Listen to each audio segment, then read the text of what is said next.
માડી તારા ખાંડા ને ખડગરણ માં ખડખડ્યા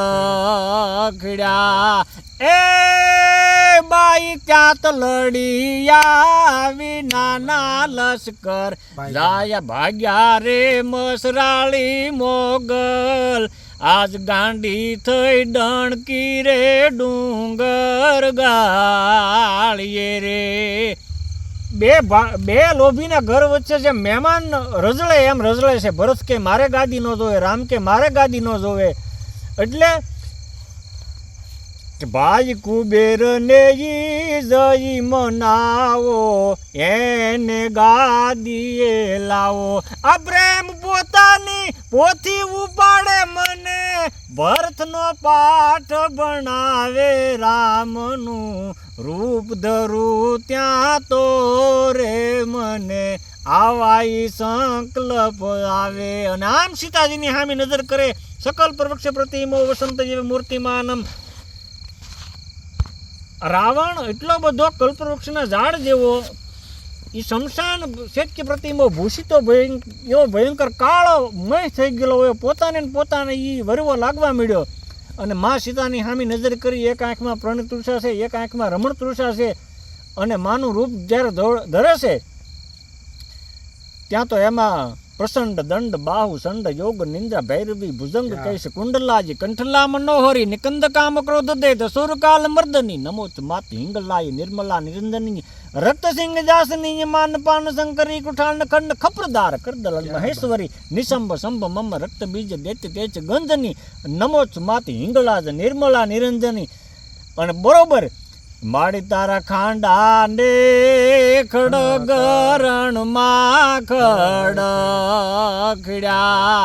એ બાઈ ક્યાંત લડિયા વિનાના લશ્કર જાય ભાગ્યા રે મસરાળી મોગલ આજ ગાંડી થઈ ડણકી રે ડુંગર ગાળીએ રે.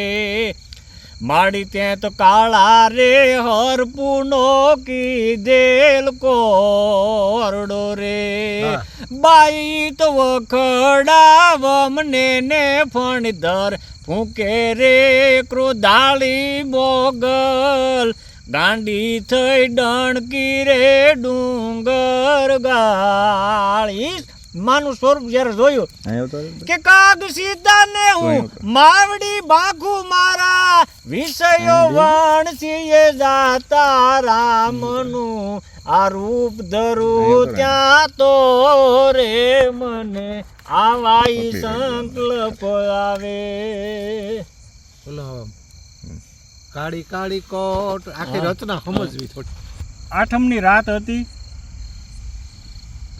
એજી એના પિતાજે એ કાઢેલો એને પરબારો જેવો દેવકી મા તારો દીકરો રેજી કે કાળી કાળી કોટડીને હાવ કાળી એની કાયા રે એજી એને અંગડે વિટેલા કાળા નંદકારો રે દેવકી મા તારો. આખા જગતના કાળા વાદળા ભેળા કર્યા હોય એવો કાળો શ્યામ અને દુઃખના વાદળથી ઘેરાયેલો.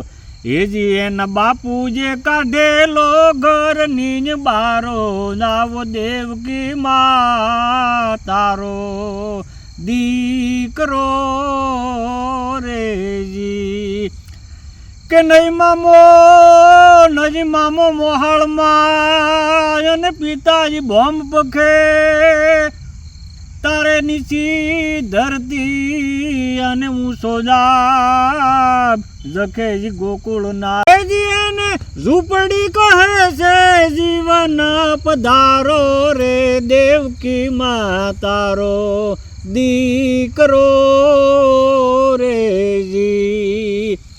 એજી એના બાપુએ કાઢેલો ઘરની જ બારો રે દેવકી મા તારો દીકરો રેજી.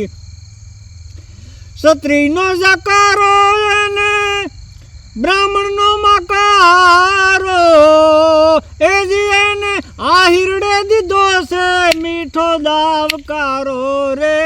દેવકી માં તારો દીકરો રેજી એજી એના પિતાએ કાઢેલો એને પરબારો આવો દેવકી માં તારો દીકરો રેજી. પછી બધાએ ક્યાં ગયા કૃષ્ણ પરમાત્મા ક્યાં ગયા, બાળકૃષ્ણ ક્યાં ગયા? કાગ કે ગોકુળ ગયો ઓલો ખોળાનો ખૂંદનારો એજી એની માથે હતો કંસનો એક મારો રે દેવકી માં તારો દીકરો રેજી. આયા બરોબર ગોકુળમાં આવી જાય છે ભગવાન કૃષ્ણ રાજેશ્વર. ભગવાન શિવનું ધ્યાન છૂટી ગયું છે અને અઘોરી સાધુનો વેશ લઈને અલગ કરીને ત્રિશુળ ખોડ્યું, ઘરના આંગણે ડમ ડમરું બજાવવા મીડ્યા, ભિક્ષામ દેહી. ત્યારે કાગબાપુએ હાથમાં કલમ લીધી. એવો માતાજી કહે છે કે બીવે મારો માવો. આ ઓલું ભજન છે ને, નગર મેં જોગી આયા, ત્યારે કાગબાપુએ લખી નાખેલું કે આ માતાજી કહે છે કે બીજે મારો માવો રે દાઢી વાળો બાવો આવ્યો રેજી. ભગવાનના ગળામાં શેષનાગ ઝળુંબી રહ્યા છે, અંગે ભભૂત લગાવી દીધી છે. અને જશોદા માં કહે છે કે આવો સૌ બેનડિયું તમે ઉતારો ધૂળ મૂઠડી, કોઈ નજરું ના દોરા મંત્રીને લાવો રે દાઢી વાળો બાવો આવ્યો રે. આને તમે શીખું દઈને સમજાવો એજી એને બીજું કોઈ આંગણિયું બતાવો રે દાઢિયાળો બાવો આવ્યો રેજી. મારા બાળકૃષ્ણને આ માવાને આ ગોવિંદને નજર ન લાગી જાય, આ કોઈક અઘોરી આવ્યો છો એને તમે શીખ દઈને પરબારો વળાવો. કાગ કે જોગમાંથી જાગી અને છોડીને સમાધિ, મહાદેવે આવીને ભિક્ષા માગી રે વેરાગી કેરા વેશ મારે.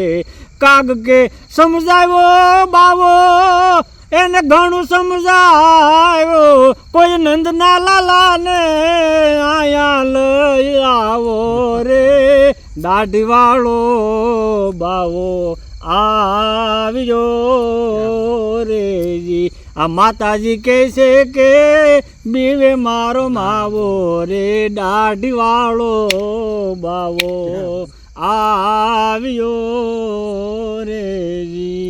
જેના દર્શન માટે પરમપિતા પશુપતિ શિવ શંકર જેની રાહ જોતા હતા એને છુપાવે છે સાધુનું અઘોરીનું પાત્ર લઈને ગયા.